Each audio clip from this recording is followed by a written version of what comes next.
Hey guys, welcome back to my another short video, and this is a day 14 of short revision series of mathematics. And जैसा कि मैंने कल बोला था कि हम इस टॉपिक पर डिस्कशन करने वाले हैं कि यदि एम और आर पर डिपेंडेंसी नहीं आती तो हम क्या श्योरिटी के साथ कह सकते हैं कि लिमिट एग्जिस्ट करेगी।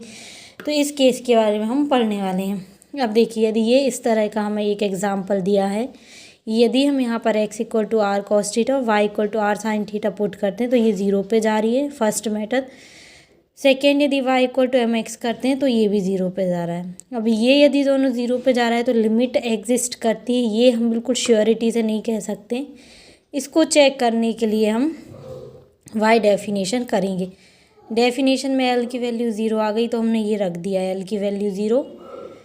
उसके बाद एफ एक्स वाई की वैल्यू यहाँ पर रखी, ये ज़ीरो गया, पूरा लेस देन एप्सिलॉन है, ठीक है। तो हम क्या करेंगे, ये value x square upon x square plus y square की वैल्यू हमेशा पॉजिटिव होगी तो अपन ने बाहर लिख लिया मॉड ऑफ 5x रहने दिया। ये वैल्यू हमेशा जो भी होगी एक से कम ही होगी ये वैल्यू, तो इसको अपन ने 5 ऑफ मॉड ऑफ y लिख दिया।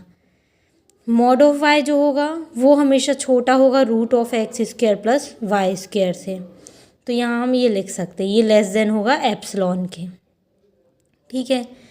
अब यहाँ एप्सिलॉन क्या होगा, तो ये एप्सिलॉन अपॉन 5 यहाँ कर दिया। देखिए मैंने यहाँ डेफिनेशन में यहाँ लिखा था यदि a और b की वैल्यू ज़ीरो हो गई तो यहाँ root of x square Y square less than delta आ जाएगा कि नहीं।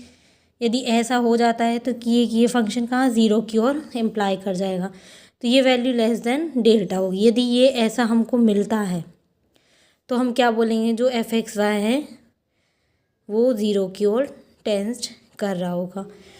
तो मतलब इसका कंक्लूज़न ये है कि यदि आपको एम और आर पर डिपेंडेंसी नहीं मिलती है तो अपन एक बार वाई दी डेफिनेशन चेक करेंगे, जो कि मैंने इसमें किया हुआ है।